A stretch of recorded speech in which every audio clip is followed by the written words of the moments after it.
Tēnā koutou katoa. Ngā mihi mahana kia koutou I rungi te aroha o te Tiriti. As a Māori Methodist, I believe Māori wards are a tangible expression of Te Tiriti of Waitangi. Te Tiriti is not just a historical document, it's a living covenant between Tangata Whenua and the Crown.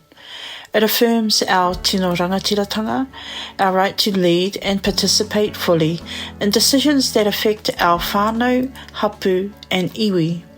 Māori wards reflect that promise by ensuring Māori voices are not just heard but empowered in local government. That's tiriti justice in action. As I talk to you in front of this sheet of Te Tiriti, of which my ancestor signed, and of course of which Henry Williams signed, Te Tiriti is important to my whakapapa and it is important to my faith, as it should be with yours. It's a part of our Christian heritage that to honour our Creator, to honour God, is to honour the decisions that our ancestors made before God. And so this October, what we are asking for yet again is that our people will be at the table that makes decisions for the landscape, for the waterways, for the peoples of our communities. That is what Te Tiriti o Waitangi is about. Decision-making power, decision sharing. Kia ora.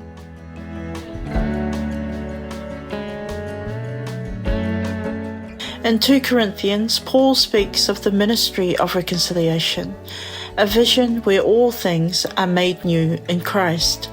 Māori wards can be part of that sacred work.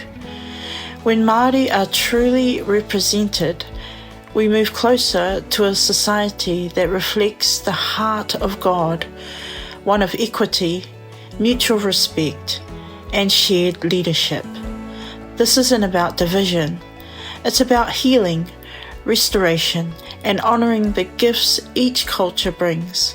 When Māori signed Te Tiriti o Waitangi, they entered into a partnership. If our systems of governance fail to recognise the special place Māori have in this nation as tuakana and founding members of that partnership, Aotearoa will become a nation that loses its bearing. God saw fit to place Māori here first, and all the rest of us have entered into their story and their lands. True partnership and relational integrity does not see their voice swallowed up by majority rule, but honoured as the central point for belonging in Aotearoa. Māori are the gateway to belonging, not a speed bump. This is why I am voting for Māori wards. I want their voice protected because I need their worldview, heart and connection to the land and guidance for what it means to be here. Well, it's very clear in the book of Revelation, which is the consummation of the biblical message, that, quote, every tribe and language has a place around the messianic banqueting table. In other words, every way of life, every God-given way of speaking, every way of being in the world is part of God's variety, God's creative diversity.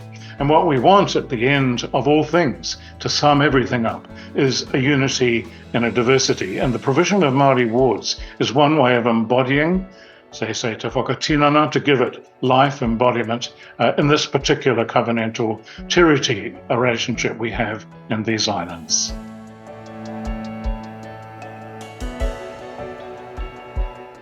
So what can the church do? We must speak up, not just in whispers, but with prophetic courage. In the upcoming referendums and national conversations, I hope to see Christians stand alongside Māori, advocating for Māori wards as a gospel issue, not just a political one. I hope our churches become places where Te Tiriti is upheld, where biculturalism isn't optional, and where we practice what we preach about love, justice, and partnership.